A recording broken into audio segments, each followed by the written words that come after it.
talk about something that New Yorkers practically never discuss. Why you want a monkey?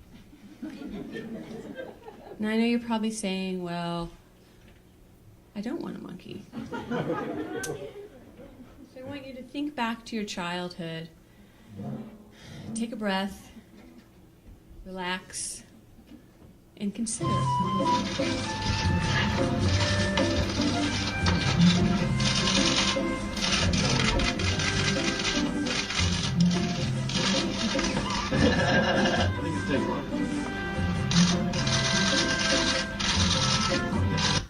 Face it, you want a monkey.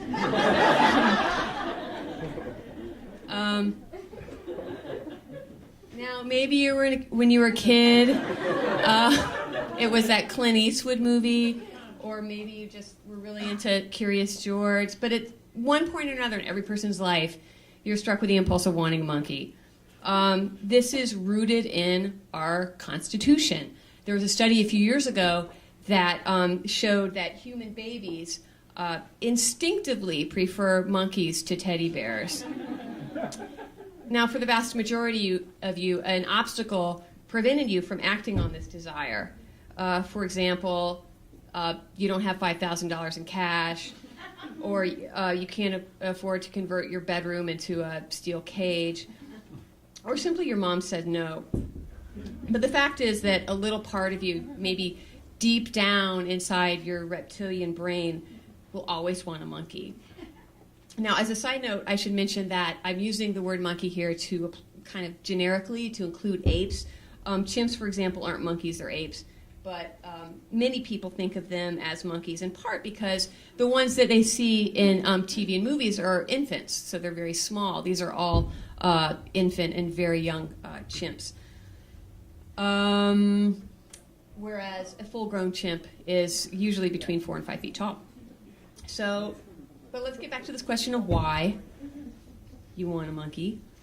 Probably the first reason that comes to mind is that monkeys are cute. Evidence. So that's true, but baby kangaroos are cute, baby bears are cute, raccoons, adorable. But none of these wild animals comes anywhere close to the lure of the monkey. So cute alone just doesn't explain it. Moving on, our second reason, you want a monkey to work for you. In 1886, a French writer, Victor Mounier, I'm going to take a stab at it, argued that primates should be domesticated and turned into a labor force. Now, in the U.S., you can imagine that people who were still upset about losing their slaves were thrilled by the possibility of discovering this free labor pool. That said, I don't really know of any serious efforts to domesticate apes in the 19th century, but in the early 20th century, scientists did a fair amount of experimenting along these lines. Here's a story from the Washington Post from 1916 talking about it. And really every few years you'd see a story about different scientists trying to get apes to work. The thing is, it turned out that apes don't really do manual labor. They will generally do tasks as long as they're interesting or fun. And once you actually try to get them to work, they will act dumb and act like they have no idea what you're talking about. Apes have been employed for entertainment, of course, but only when they're very young. As I mentioned earlier, when they get older, positive reinforcement stops working. In part because they tend to hate work more than whatever reward it is you can offer.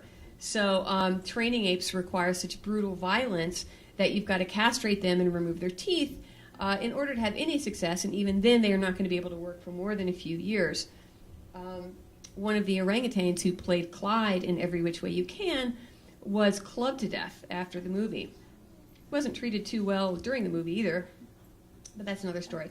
Now, monkeys are different. Their brains aren't as large and complex, and so for thousands of years, people have trained monkeys to do things like pick coconuts. Certain species can detect underground water sources. There's a place in Japan where monkeys actually work in restaurants.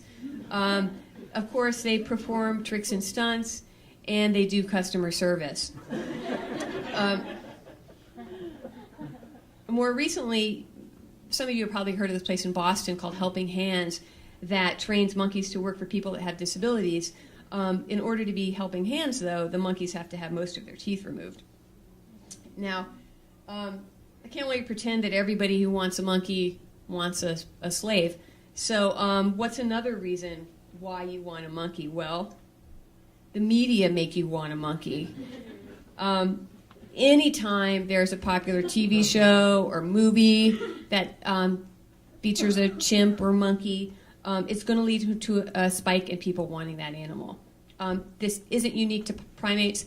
In fact, when I was researching this talk, I came across a reference to the fact that when Porky the pig was introduced, it led to a spike in people wanting pigs as pets. So in part, this is a copycatting effect. Monkey see, monkey do. But, and often it's an unintended side effect, too, of commercial forces. During the golden age of comic books, one of the surefire ways of increasing your sales was to put a monkey on the cover, or in this case, a chimp. But in some cases, media have been openly promotional, encouraging people to own and have monkeys. There will be some newspaper article about an eccentric heiress who keeps a bunch of apes in her house, and it'll have a headline like this. Wait. I have this book from the 50s that advocates having monkeys as pets. And if you're old enough, you may remember these mail order ads that appeared in comic books in the 70s. And all you needed to do was send in a check for $18.95, and some monkey mill would send you an actual squirrel monkey in a box. Also up through the 1980s, it was very common to find monkeys in pet stores alongside kittens and puppies. Here's a photo of some monkeys on display at a mall during that time. More recently, there's been some cable TV shows. This is my favorite, My Monkey Baby, which actually inspired this talk. Now, I'm going to show you a clip from the show, but before I do that, just kind of an interesting note about it was that one of the key interviews in this show actually appeared several years back in a primetime episode that played up the dark side of monkey ownership. And what was interesting is that, like, in the monkey owning world, they were really pissed off and angry about this, and so there was a lot of lobbying to encourage monkey owners to write ABC and complain about this show for making them look like freaks. So fast forward a few years, and the Learning Channel, which is owned by ABC, took the same footage and then put it in the show that was tragically and hilariously advocating owning primates. In most states, it's perfectly legal to own a monkey. This is representative. Across the country, there are 15,000 living in people's homes. Is that it?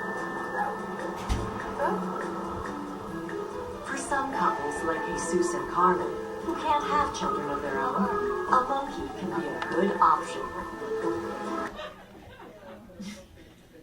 So that brings us to our fourth and final reason for why you want a monkey. In order to have a child, it can be changed.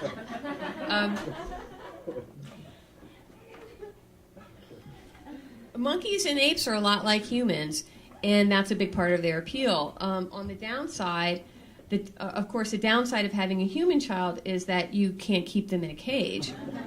So one of the main reasons that people cite, when you ask them why they got a monkey, they will say that they wanted to have a child. Here's how one monkey owner described her decision, and again, this is another clip from My Monkey Baby. But why adopt a monkey instead of having a child? She was going to be a baby I was going to have forever. She wasn't going to graduate. She wasn't going to go to college. She wasn't going to get married and she wasn't going to leave me.